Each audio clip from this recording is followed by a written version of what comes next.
Welcome back to A Developer's Guide to Windows 10 Insider Preview. I'm Jerry, this is Andy, and we're here to talk about monetization inside your app and what is new with the Windows Store. And there's a lot new, yeah. So we've got a lot to talk about. We do indeed. Let's get right into it. Yep. All right, so let's start with the store. Windows Store is, of course, where your application, where users find your application. It's where you submit your application. And in Windows 8, the Windows Store was limited to apps. And of course, we have many stores here at Microsoft. You know, we have the Xbox Music Store, we have the Xbox Video Store, we have the Xbox Game Store. Of course, we've rebranded those to just music and video, but nonetheless, they were 4 different stores. And now we're coming together as a single store. Even in apps, it was separated, right? We had the phone store and the Windows store. Now that's converged as well to one superstore, the Super Windows Store. I don't know if that's the official branding term, but it is this one store, this one Windows store where users can find absolutely everything. And imagine how beautiful that is, you as a user, right? You start searching for something. Here's an app that has that term, but here's a couple songs as well. Don't forget the movie made after the same thing and go on from there. Pretty neat experience, but you as a developer get to benefit from it tremendously. First of all, let's talk about just the idea of monetization around selling your app. So the simplest of all is I can sell my app. Just determine what it's going to actually cost, right? And there's a range that I pick from, and the users pay for that. And what's nice about it is when they do pay for it, they can pay for it with PayPal, they can pay for it with their Microsoft account, and even neater, they can pay for it with their, what's it called? Mobile billing. Mobile operator billing, yeah. Yeah, so we have deals with loads of mobile operators, and in many parts of the world, maybe some places where they don't have ready access to credit cards, it's a very, very popular way of purchasing items. You actually pay through your phone bill. You hear mobile operator billing, and you might think that's only for cell phones, but it's for everything. It's for everything because it's just one store. So it's not that you can pay with mobile billing when you're on your phone. You can pay for it all the time. All right, so now, it used to be that we would submit our application to the store separately, and we would have separate device family store. You know, here's where I would submit for my phone, here's where I'd submit for. Now it's just one perfect experience. Shared metadata across all of your applications. That means you start filling in all of the descriptions, you start filling in things for different languages, you get your in-app purchases filled out, all of these things, and beautifully, you've done it all in one place. That's the way that it should have been from the beginning, but we finally have made it, right? Very nice. We've got subscription pricing coming soon as well. That's a lot of things marked here as coming soon, but I'm excited about it. There's a lot of things that are really going to be neat. The store right now, if you go to it, you can't really purchase an application until you go into Windows 8. That's not the way it's going to be in the future. You can go in, and it is a store on the web as well. So I can go in and buy things like an app or buy things like music and video. Pretty great. There's also this idea of beta flighting. Now, flighting is just the term of sending out betas, right? There's these quick little releases for the purpose of testing. This was in the phone store, but not the Windows store. Now that they're converged, they'll all have this flighting capability as well. Very powerful. This will be a theme. We've kind of got the best of both worlds. So the best features that Windows Phone Store users experienced, and the best features of the Windows Store, and it all comes together to give a great experience both for developers and, of course, for the consumer. Yeah, and we'll talk about advertising and how to not only advertise with banner ads inside your application or something like that, but also the ability to cross-sell, so you can have ads on your blog that are moving to sell applications that either you have or even other publishers, and you can get kind of engaged with that as well. And we'll also talk about this idea of brokering, so that I can create a series of providers so that if there are any fill rate issues with any of my advertisement providers, I can weigh those, and it's really a powerful way to make the most out of the monetization option inside your application.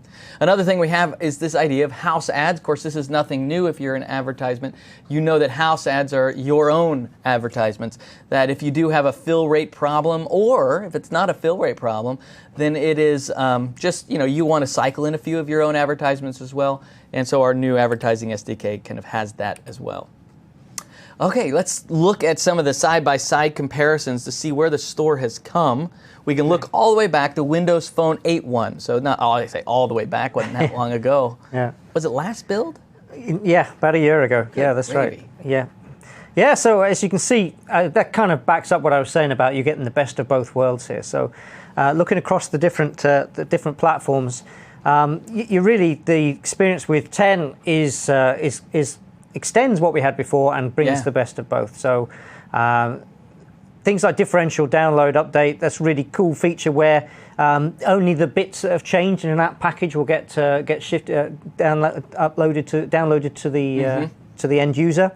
The file single instancing. If your package is linked to certain kind of DLLs and other apps are installed on the end user's device that also use those DLLs, well, the packaging system, the store system, is smart enough to know that those DLLs are already on the device and will not ship it all over again. It will just use that shared copy. And obviously integrity is protected by digital signatures and things, so we know it's exactly the same one. Both that and that differential download both protect really the bandwidth of when you're delivering, especially devices might be sensitive to that. Yeah. One little thing about encryption there. So in the past, if you like, with Windows Phone ZAP packages, 8.1 and earlier, in 8.1 we had those packages were encrypted. This is as it transfers from the store to the end user's device.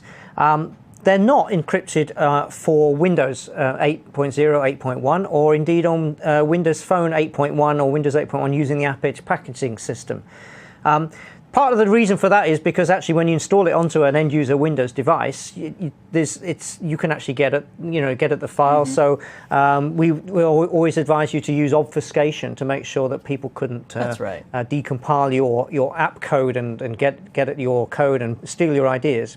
One good thing though, we have .NET Native now, so we're compiling everything in the cloud. So everything that goes down to the end user's device is compiled to the bits and bytes. So it's as impenetrable. They reverse engineer it now. They have earned it. They have earned it. Yes, it's well hard. Yes, no doubt about it. And we do know that encryption is coming. We are going to do that as well. But like I said, it's not so vulnerable anyway because we're compiling in the cloud. That idea of publisher storage is also really cool, where you can have a folder where all the different apps installed on your device or any user's device can have a shared folder that they can move things in and out of as well. So that's also new in Windows 10. And we're going to talk a little bit more about that. We have a session coming up on app-to-app communications. That's one aspect of that. But yeah, you think of it like a file share. Can you imagine that? A file share on a phone? It's like, whoa. And yeah, any app from the same publisher can read and write to that shared folder, which is pretty cool. I think it is. Then there's this idea around distribution and the things that how you get your app out of the store. And the first one is around hidden apps. Now this is really important. This would be an application that if you don't have the URL for it, you're not going to be able to find it by searching. And so this is very, very valuable for me to be able to publish something up. And I intend it for a small audience. This isn't a security feature. This is more like security through obscurity kind of thing, right? Yeah, if somebody posts the URL up on Twitter or something, I'm afraid, well, then it's open season. But it's a nice way of just distributing something to a targeted audience in a kind of controlled way and keeping it off the public and not discoverable through the public store search.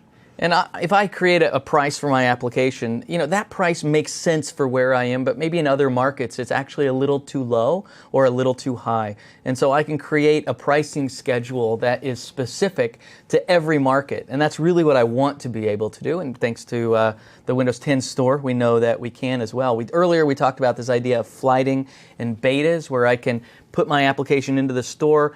It's kind of a mini store. I can name users who are able to come in, get that, and be able to participate in really quick updates and feedback loops as well. Really nice. We've always had the ability to do trials. You could do a feature trial. What's the other one? Time trial. Time-based trial. You could do a time trial as well. Yeah. And people have asked for being able to do application discounts and codes and things like that. All of those are finally here as well across everything. And it's just worth mentioning that actually all these features we're talking about, pretty much all of them, are you turn them on just at the time of submission when you're going through the submission process. you're on the website, the store website, and uploading your app, and then you can check all of these different options. What about the certification process? Is there still a required process like there was in Windows 8 that you have to go through a certain amount of rigor, and you can sometimes be rejected if your application has certain issues that don't meet those requirements? Do we still have that? Yeah, so we still have the WAC testing, the Windows Acceptance Kit, so that you can actually run your app through an automated test suite even before you submit. And this is the same test set of tests that will happen to your app when it gets to the store in any case. So you can kind of shortcut any potential delays by making sure your app complies with any problems before you even submit. Applications that you create in Windows 8 had a great consumer story, but it was a difficult business story. And from time to time, we would have the difficulty of explaining all the tasks that an enterprise might need to go through in order to get the applications, support applications they wanted to purchase. And there was quite a difficult story there that is really a great story in Windows 10. It's a great story, yeah. So in Windows 10, we've got this idea of a business store. So as Jerry said, to actually, if you were a business and you created some apps for your own use, you created them internally, or you wanted to acquire apps from a third party and get them to your employees, there wasn't really an easy process of doing that. I mean, yeah, you could put stuff on a SharePoint site, but getting hold of apps from a third party and distributing them, it was all kind of tricky, you know. Yeah. So now we've got this idea of a store within a store, and companies, enterprises, school, educational establishments, those kind of places, they can now sign up and have a portal where they can set up their own business store within a store. And their end users, when they go onto the store, they can see all the public store, all the normal apps that go through the normal channels, but then they also can see apps that are offered through their business store. And those apps can be private ones that your company has developed, or they could actually be a curated list of approved apps that your administrator has chosen from the public store and is offering them through the business store. I think that's part of the story, is every company still remains in control of their own enterprise. So if you want to make sure that your users have access to the entire catalog, they can go and you can set that. If you want to make sure that they only have a certain list because you want to make sure nobody gets Angry Birds or whatever, you can totally do that, right? It's up to you as a business to decide what's right and to include your own custom applications and deliver them through the store that way as well. And for you as an app developer, if you publish an app to the public store, by default it will be available to any business store to select and offer it through their business store. And the business store can also do things like volume purchases of your app. And so, and there's all license management built into it as well. So an administrator can allocate a copy of your app to a particular employee, and then if that employee leaves, they can revoke that access from that employee and then assign the license to somebody else. So volume purchasing is available. You as the provider of that app can also you can opt into offline licensing. This means that where there's a few sort of edge cases, if you like, where a business is going to be running apps on target devices that are offline, you can enable that.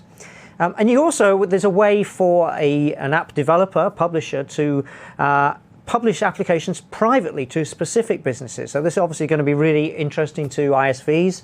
And what happens actually is that the enterprise forms a relationship with your Microsoft account, your publisher account, and that allows the business links to your developer account, and then you as the app publisher can select specific apps to be published only to that business, bypassing the public store. So loads of flexibility, kind of thinking of all the different ways that businesses and app publishers are going to want to interact with each other, and the new business store enables all of that.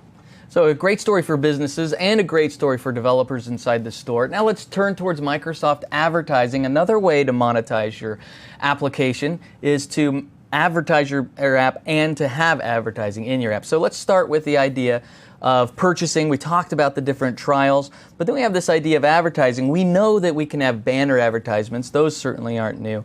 But what we do have is now interstitial video advertisement. And these have kind of shown themselves to be quite trendy, quite effective. People are making a lot of money with their sites and applications with it because of the way that it works, because it's something that is delivered, so it's something that they consume and you can measure whether or not they've actually done anything.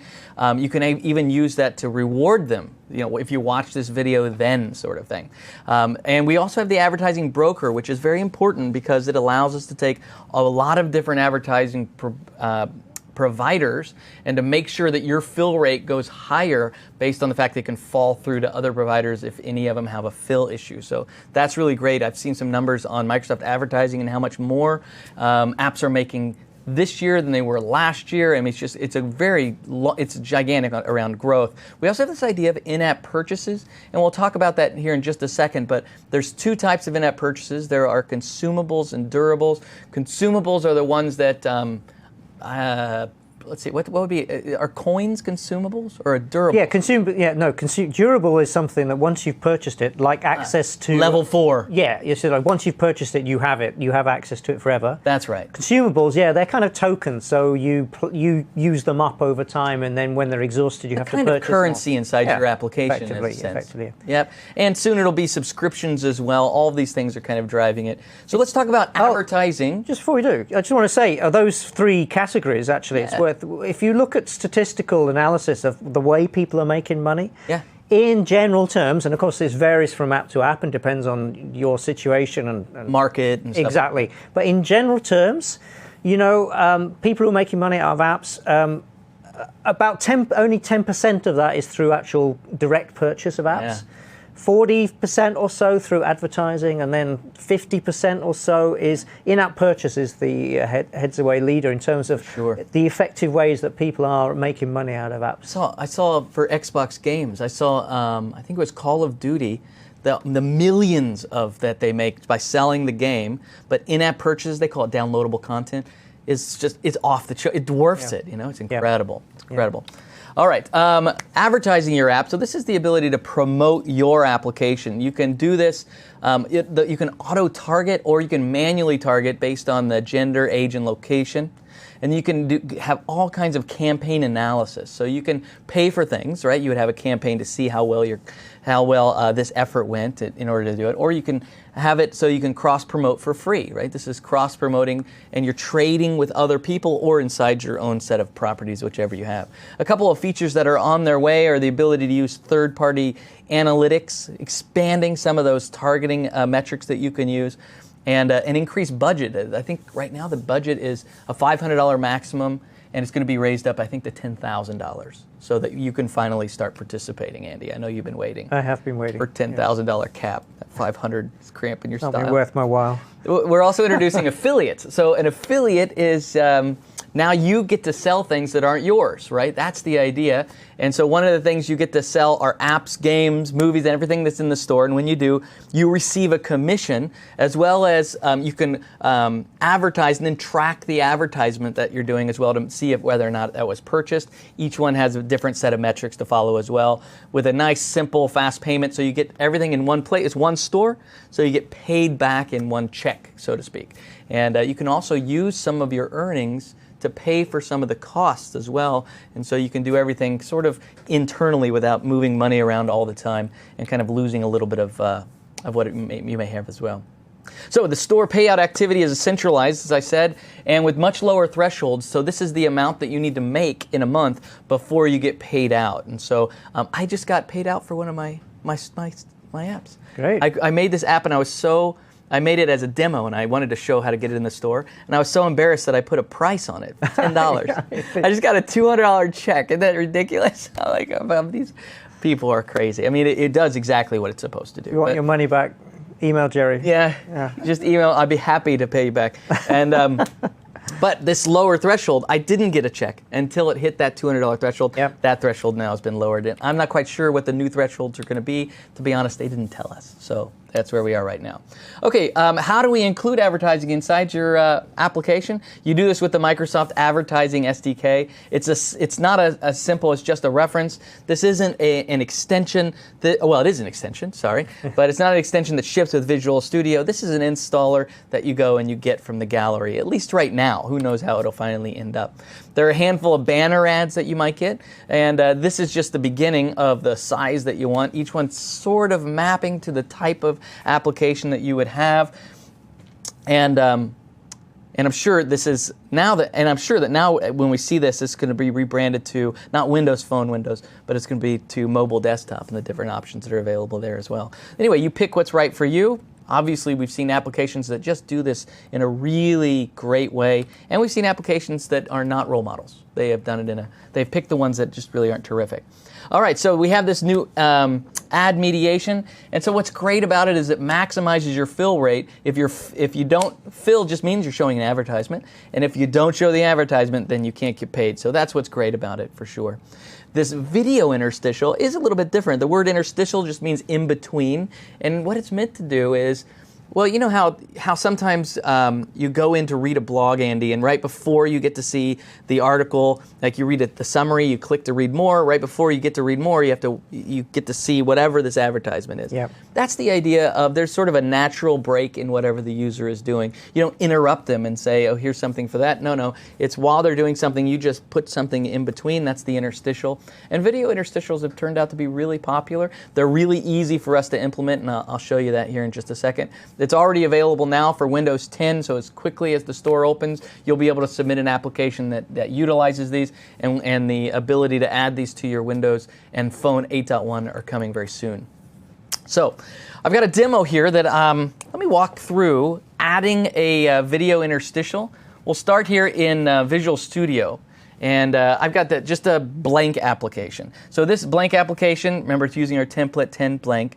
And the first thing I'm going to do is just add a button so that I can invoke the video interstitial. You would not do it this way, Andy. You would do it so that there's a natural flow of the user's workflow that you would be putting this into. Yeah, but this is just so we can trigger it. This is a quick, I'll put everything inside the click handler in the background here.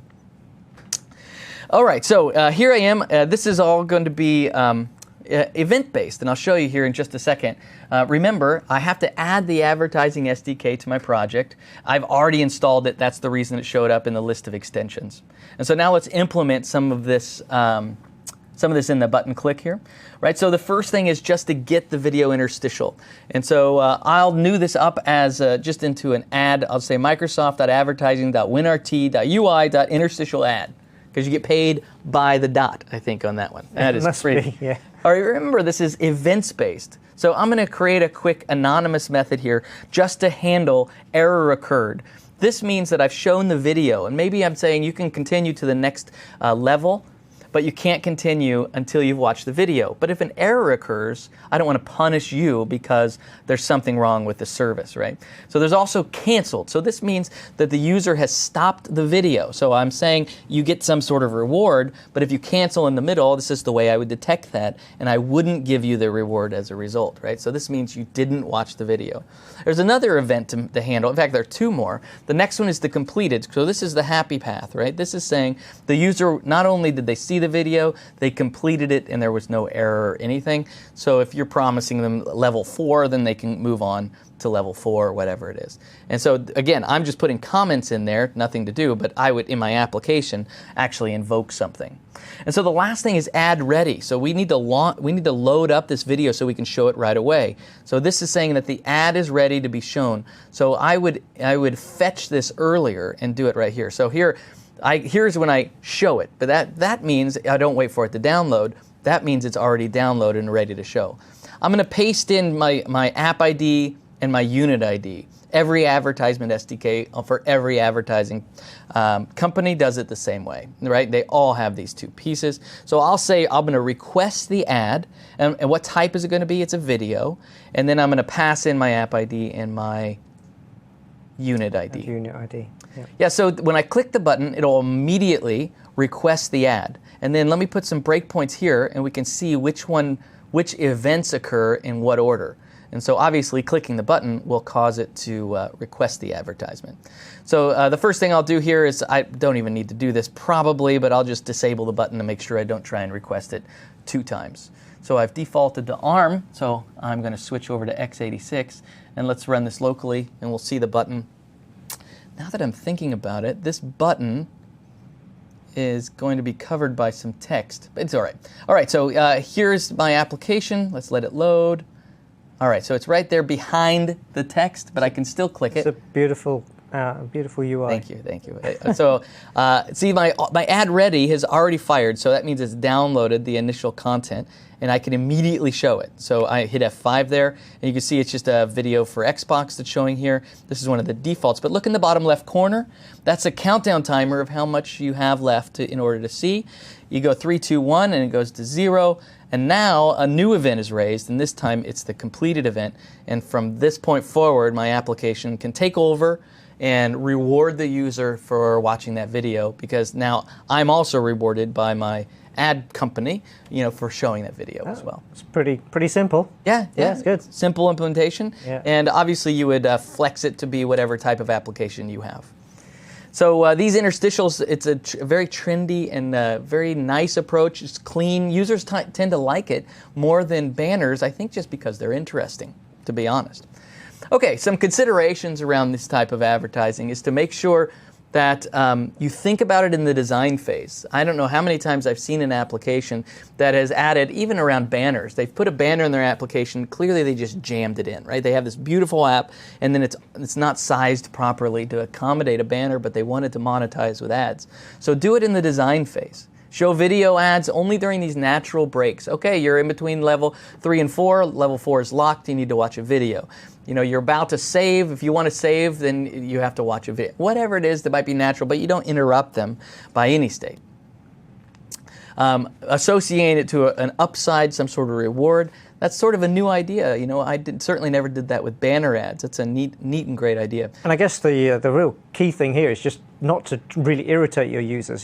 So if you force them to watch an advert when they just launch the app, that's kind of guaranteed bad reviews for your app, because they want to get into the app. That's why they've launched it. So sure, you can show them videos at the appropriate point. But don't get in the way of the user's work. That's kind of a bad news thing. And don't just back them up and the next one and then do it again. And again. I got 5 videos to show you. Yeah. Don't do it. Jerry will be doing an app like this very soon and charging for it as well. So yeah, exactly. I'm going to call it anti-pattern. There you go. It'll be an instant hit. I'm going to make a fortune. You will. All right, in-app purchases are both durable and consumable. So remember, durable is like buying the next level. Consumable is buying something that's going to run out then. And so that's the in-app purchase concept, straightforward. But I think implementing an in-app purchase is going to make it a lot easier. It's not going to be a difficult thing here, but let me just pull together. We have a blank template, but we also have this sample template, sort of a to-do kind of application. Still using template 10 on the back end, but it's kind of laid out in a nice way. And so let me just show you what this application looks like, right? I know you've seen it, Andy, since you helped me build it, of course. But just a series of to-do lists and some items here, so I can star them, making them my favorite, or I could check them off. Here I could add, if I want to go to groceries, I could buy some cola. I don't know, does people even call it cola? Yeah. Sure. Of course you do. Of course you do. I'm sure it's flavored like shrimp or something, too. All right, anyway, something to do in my new list, right? It's just normal functionality that you would expect. I just wanted to kind of show how it's laid out. This is actually using a hub control. And so, anyway, let me close out of the application here. And I'll go in, and we'll just make some edits to the UI so that I have a place for a banner ad. And so I don't need to go through the whole process of an actual banner ad, so I'll just put in a rectangle. And remember I told you, it's just a hub control.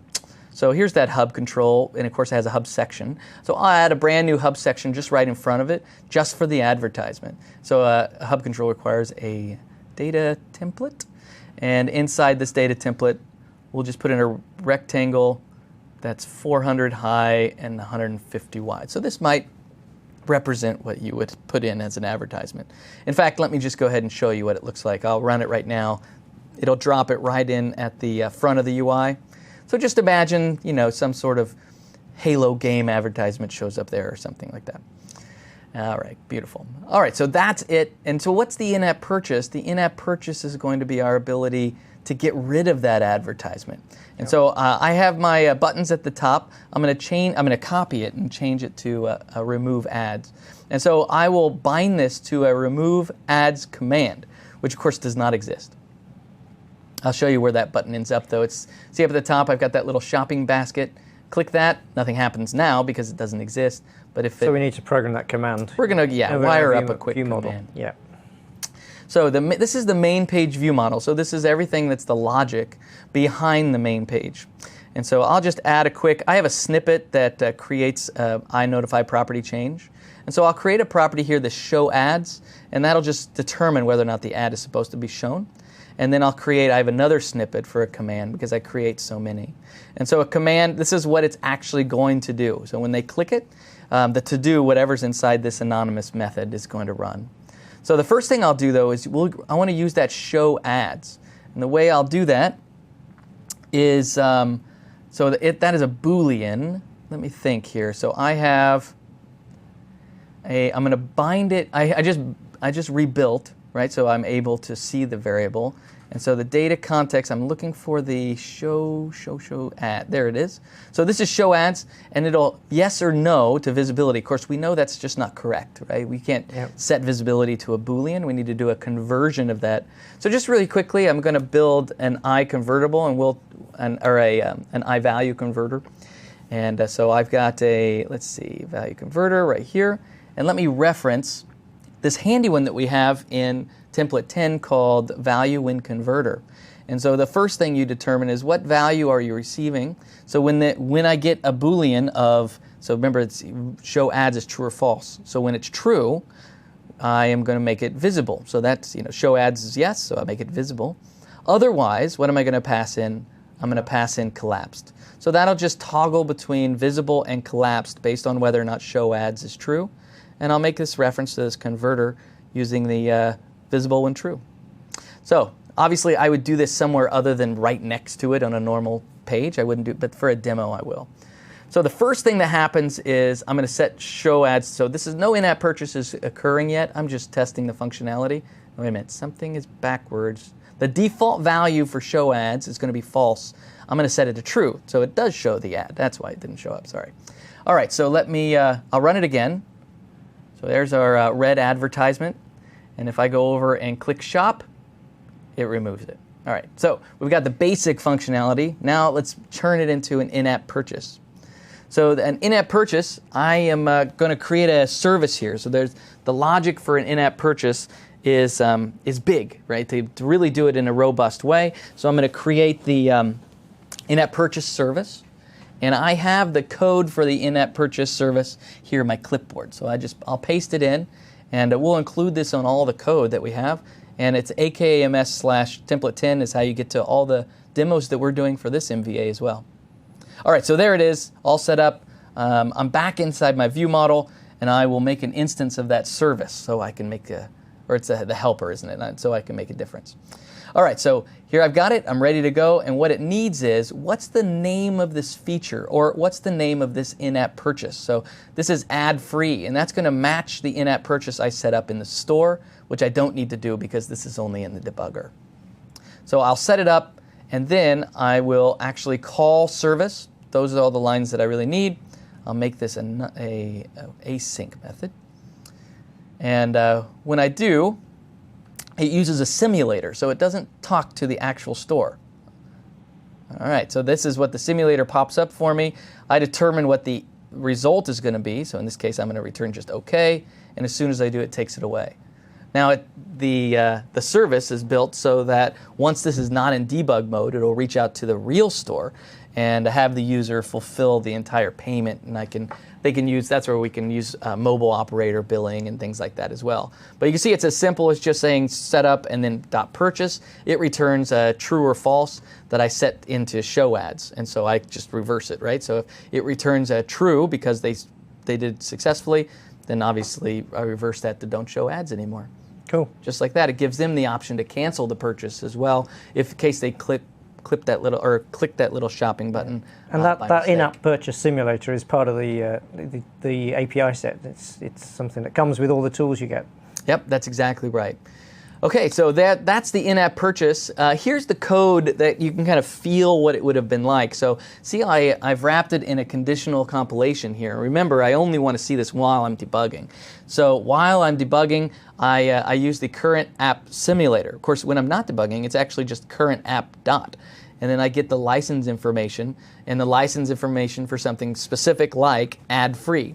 And I see whether or not it's active, which simply means that whether or not the user already owns it. Well, that's great, because if they already own it, I don't want to prompt them to buy it again. Finally, then I can call this request. You can see it's asynchronous. That's because a UI then, my application's not in control anymore. I hand off to the operating system to do all of the purchasing, and it just gives me the result. So that's pretty nice. And if it's a successful or already purchased, then I return true or false depending on what's right for me. Right? Pretty nice. And I swap out show ads in this case.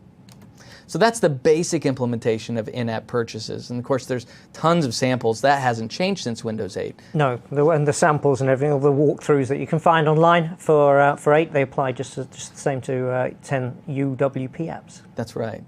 So Windows Store provides a lot of ways for you to be able to monetize your application. Not only can you sell it, which we know is actually a minimal way, but you can also advertise inside of it. You can cross-promote inside of it.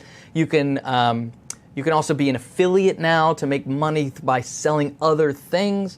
And of course, we know we can advertise inside of it and use in-app purchases to not just remove advertising, but also to expand the functionality of your app as users buy it. So that's kind of a freemium model, right? Where you get the application for free, and then because of in-app purchases, you expand its capabilities of things that you buy. Very popular approach. Very popular approach. Very good. Okay, so that was the session on the store. We looked at one store, including the business store, the ways that you can monetize your apps, the advertising, in-app purchase techniques that you can use to earn money from your apps. That's right. We're going to take a 10-minute break, Andy. Is that all right with you? Yep, and we'll be right back. See you soon.